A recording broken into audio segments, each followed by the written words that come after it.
Hello everyone, welcome to back to my new blog.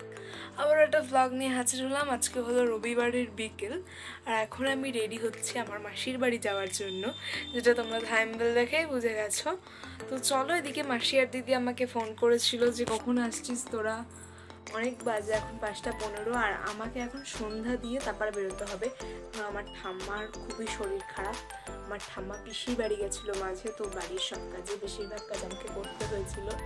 এখনও ঠাকুর দেওয়াটাই আমার কাজ। চলো ঠাকুর দেওয়া, এখন সন্ধ্যাটা দিয়ে দিই। ঠাকুর দিয়েছি দুপুরে, আর সন্ধ্যা দেবো এখন। চলো সন্ধ্যা দেওয়া যাক। তো আমি এখন বসে গেছি ঠাকুর দিতে, মানে সন্ধ্যা দিতে। তো এখন আমি ধূপকাঠিটা জ্বালাচ্ছি, আর ধূপকাঠি জ্বালাতে গিয়ে আগে ভয় লাগে যে আগুনের ফুলকিটা আবার ছিটকে না যায়। এর জন্যই এভাবে অনেক দিন পরেই মাসির বাড়ি যাওয়া হচ্ছে। অ্যাকচুয়ালি ব্যাপারটা হলো, সামনে আমরা ঘুরতে যাচ্ছি, তার জন্য আমরা অনেক দিনই যাইনি মাসির বাড়ি। তার মধ্যে জানোই তো আমার উঁচু ক্লাস, এখন পড়াশোনার প্রচণ্ড চাপ। এখন আমার একদিনে 3 জায়গায় পড়া, আবার এইভাবে ভিডিও শ্যুট করা বা যাওয়া, এইভাবে খুব ঝামেলার সৃষ্টি হয়। কিন্তু এর জন্য আমি সেটা কোথাও যেতে পারি না। তো যখনই যাই তোমাদের সাথে ব্লগ করার চেষ্টা করি, কারণ ব্লগ না করলে তো আবার হবে না, আমার সাবস্ক্রাইবার দিন দিন কমে যাবে না হলে। সেই জন্যেই আমি আগে এখন সন্ধ্যাটা দিয়ে দেবো, তারপর চলে যাব সন্ধ্যা টন্ধা কমপ্লিট করে মাসির বাড়ি।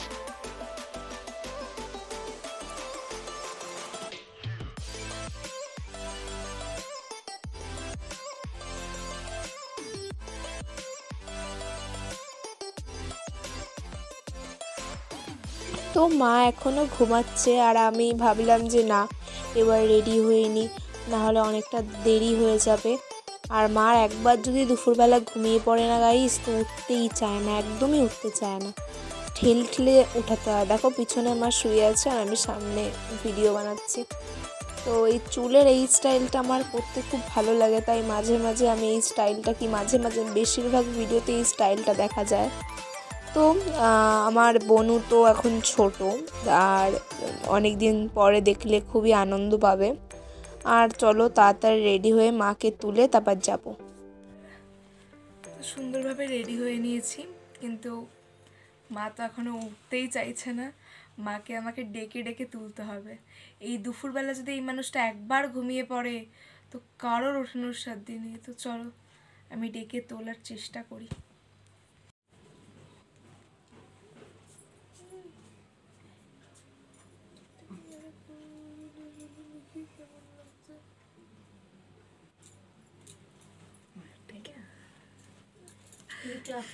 কেমন লাগ?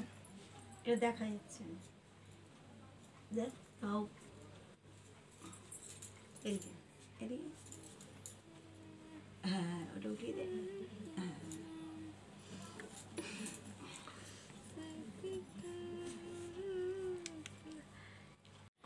তো মা আর আমি বেরিয়ে পড়লাম নতুন ড্রাইভার স্ট্যান্ডে ভিডিও বানাতে। তো হেভি লাগছে, প্রথম দিন খুব এক্সাইটিং। আর বেশ অনেক দিন পরে মাসির বাড়ি যাচ্ছি।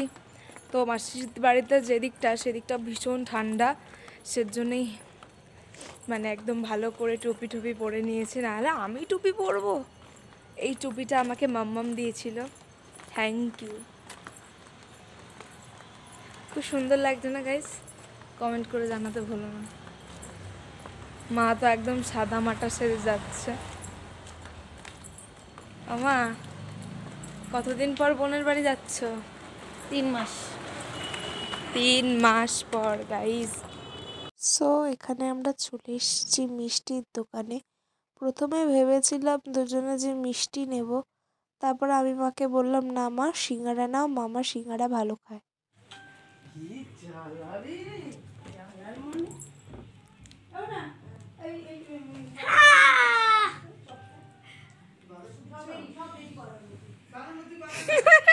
টাকা টাকা টাকা, কিছু বল, কিছু বল, কিছু বল, কিছু বল বল বল হচ্ছে। কি বলবো, কি বলবো, কি বলবো? সকালবেলা এটা সকালবেলা না, জানি আমি। আমি কালকে মেলায় গেছিলাম, মেলায় গিয়ে এটা কিনেছি। এই বোর্ডটার নাম জানি কি বলতো? এইটা আমার কাছে আছে পিঙ্ক কালার। তোর কত নিয়েছে এটা? 100 টাকা মেলায়। ও মাসি এটা কত নিয়েছে? আমার তো অনলাইনে 150 টাকা নিয়েছে। ওর 100 টাকা নিয়েছে।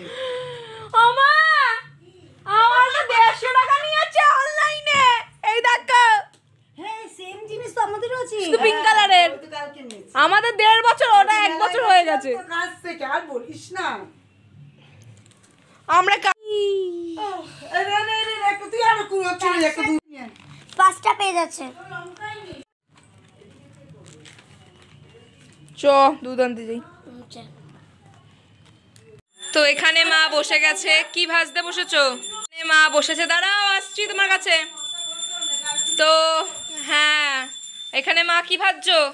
ওই যে বাঁধাকপির চপ। হ্যাঁ। আজকে আমিও আছি। ও তুইও আছিস। ওদিকে মাসি কি করছে? মাসির ঘরে পুজো দিচ্ছে ঠাকুরকে। সন্ধ্যা দিচ্ছে বল। সন্ধ্যায় এই যাই হোক, সন্ধ্যায় তো। এইটা হচ্ছে আমাদের গোপো, স্পেশাল গোপো। স্পেশাল বললাম। চুলটা কিন্তু হেভি লাগছে শিরা। এখানে মা বাঁধাকপির পকোড়া ভাজছে, আর আমি আরো বনু বসে আছি না, ঠিক দাঁড়িয়ে আছি আমরা দুজন খাওয়ার জন্য, তাই না? মামা হাই করো। মামা হাই করো। Hello hello. তো আমরা নিয়ে গেছিলাম সিঙ্গারা, আর ওখানে মা বাঁধাকপির চপ ভেজেছিল, যেটা তোমাদের সাথে ভিডিওতে শেয়ার করেছি। আর এখানে তোমাদের মামা হাই করে দিল, আর এখানে আমরা সবাই মিলে অনেকদিন পর গল্প করছি। এখানে আমার ছোট মাসি বানিয়েছিল দুধ চা, যেটা আমরা সবাই মিলে বসে খাচ্ছিলাম আর অনেক অনেক গল্প করছিলাম।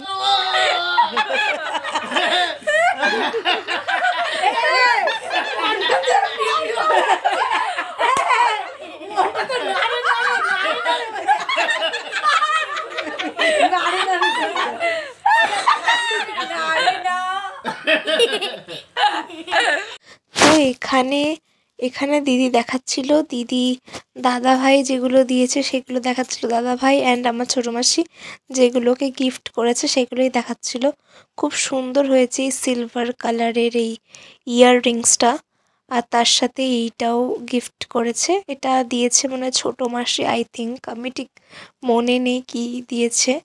ও বলছে আমার নিজের মুখটা দেখাস না।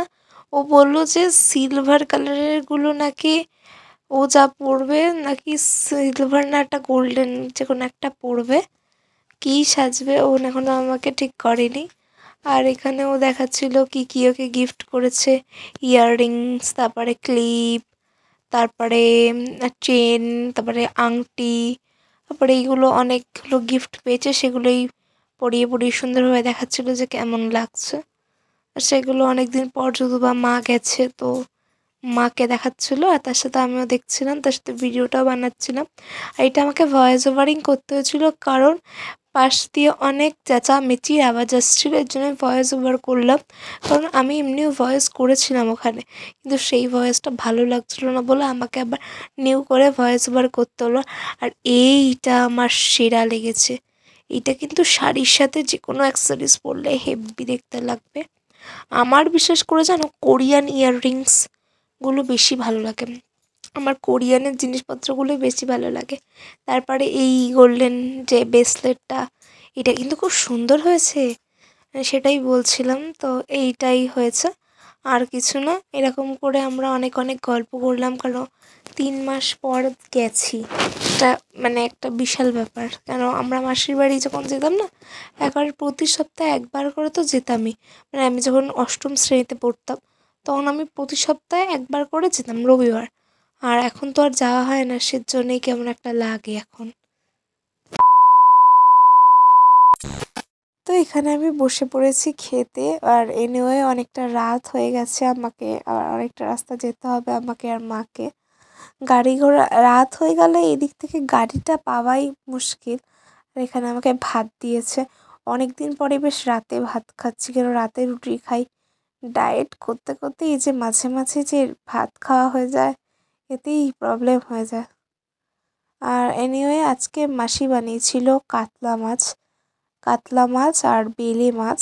তো মাসির বাড়িতে বেলে মাছ দেখে আমি একটু অবাক হয়েছিলাম, কারণ মাসিরা না কাতলা, রুই আর চিংড়ি ছাড়া কোনো মাছ অত তোলে না। আর বর্ষাকালে ইলিশ মাছ, ওটা ম্যান্ডেটারি, ওটা কোনো প্রবলেম নেই। আর ভোলা মাছটা মাসিরা খায়। এই 4-5টা মাস মাসির বাড়ি দেখা যায়, কিন্তু বেলে মাছটা হঠাৎ করে এটা দেখে আমি একটুখানি অবাক হয়ে গেছিলাম। তো ব্যাস, এটা দিয়ে সুন্দর হয়েছিল খাবারটা। আর পিছনে এসে মনটা একবার ক্যামেরার সামনে দাঁড়িয়ে গেল, বলল ও একটু হাই হাই করে দিচ্ছে, এখানে আবার নাচানাচি করছে। আর কি বলবো, নাচটা কিন্তু সেরা ছিল, নাচটা কিন্তু আমি সামনে থেকে দেখিনি। এটা কিরকম লাগছে বলতো, পাঞ্ছি বানি উড়তে ফিরো মস্ত গগন মে, ওই গানটার মতো অবস্থা লাগছে। আর আজকে আমার হাতে স্মার্ট ওয়াচ নেই, কারণ আজকে আমি এমনি ওয়াচ পরে গেছিলাম।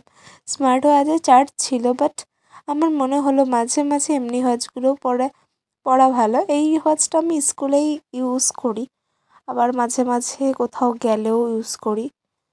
তো এখানে আমি একদম পেট ভরে, আজকে মাসি ধরেছে যখন, আমাকে আর ছাড়বে না না খাইয়ে। আমরা ভেবেছিলাম খাবো না, বাড়ি এসেই খাবো, কিন্তু অনেক দিন পর যেহেতু মাসির বাড়ি গেছি, মাসি তো আর না খাইয়ে ছাড়বে না। তাই আমি একটুখানি ক্যামেরায় বলে দিলাম খুব সুন্দর হয়েছে, যেটা আমার মুখের এক্সপ্রেশন দেখেই বোঝা গেছে। এমনিও মাসির হাতের মাছের থেকে আমি বেশি চিকেনটা খুব ভালো খাই। মাছটা কিন্তু খুবই ভালো হয়েছিল, বাট মাসির হাতের মানুষ যদি একবার চিকেন খায়, ও সে আর কোনোদিনও ভুলতে পারে না। মাসি এত সুন্দর চিকেন বানায়। আমার মায়ের হাতেও আমি চিকেন খাই, বাট মাসির হাতের চিকেনটা আমার কাছে খুবই স্পেশাল। আর এনিওয়ে খাওয়া দাওয়া কমপ্লিট করে আমি বাড়ি ফিরবো, কারণ অনেক রাত হয়ে গেছে। আমরা খেতে বসেছি তখন 9:30 বাজে, আর এখান থেকে মধ্যমগ্রাম যেতে হবে। কতটা দূর তোমরা বুঝতেই পারছো, আবদারপুর থেকে মধ্যমগ্রাম, মানে কতটা দূর না, 10-15 মিনিটই লাগে টোটোতে, কিন্তু জ্যামে পড়লে ব্যাস। আর এখন তো পিকনিকের সিজন, আবদারপুরের এইদিকে মানে বাদুর এইদিকে অনেক পিকনিক স্পট আছে, যে জায়গাগুলোতে প্রচণ্ড ভিড় হয়। আর বাসগুলো, আর বাস প্রচণ্ড যদি ভিড় হয় না, তখন প্রবলেম হয়ে যায়, তখন চৌমাথায় জ্যাম আটকে যায়। এর জন্য জ্যামের জন্যই ঝামেলা, আর কিছুই না। তারপরে মা আর আমি খাচ্ছিলাম, মায়ের আমাদের খাওয়া দাওয়া শেষ করেই কোনো কথা না বলেই বেরিয়ে যেতে হবে, কারণ আমাদের খেতে খেতেই বেজে গেছিলো 10টা। আর চলো খেয়ে নেওয়া যাক। তো এখন আমরা এত শীতের মধ্যে বাড়ি ফিরছি, আর এখানে যা ঠান্ডা, বিশ্বাস করবে না, এত ঠান্ডা। উফ, এখন আমরা বাড়ি ফিরছি। চলো, আমার তো ঠান্ডায় পুরো জমে যাচ্ছে এরকম অবস্থা। আমার হাতগুলো তো খালি, এগুলোতে আরও বেশি জমে যাচ্ছে। তো ফাইনালি আমরা টোটোতে উঠে গেছি। আর আজকের ভিডিও এই অবধি। মাসির বাড়িতে গিয়ে অনেক বাওয়াল করলাম আমি আর মা। তো টাটা, আবার কোনো পরবর্তী ভিডিওতে দেখা হচ্ছে। তো চলো, ভিডিওটি যদি ভালো লেগে থাকে লাইক, কমেন্ট আর চ্যানেলটাকে সাবস্ক্রাইব করে এই ছোট্ট বোনটির পাশে থেকো। আর আজকের মতো bye bye, thanks for watching my video.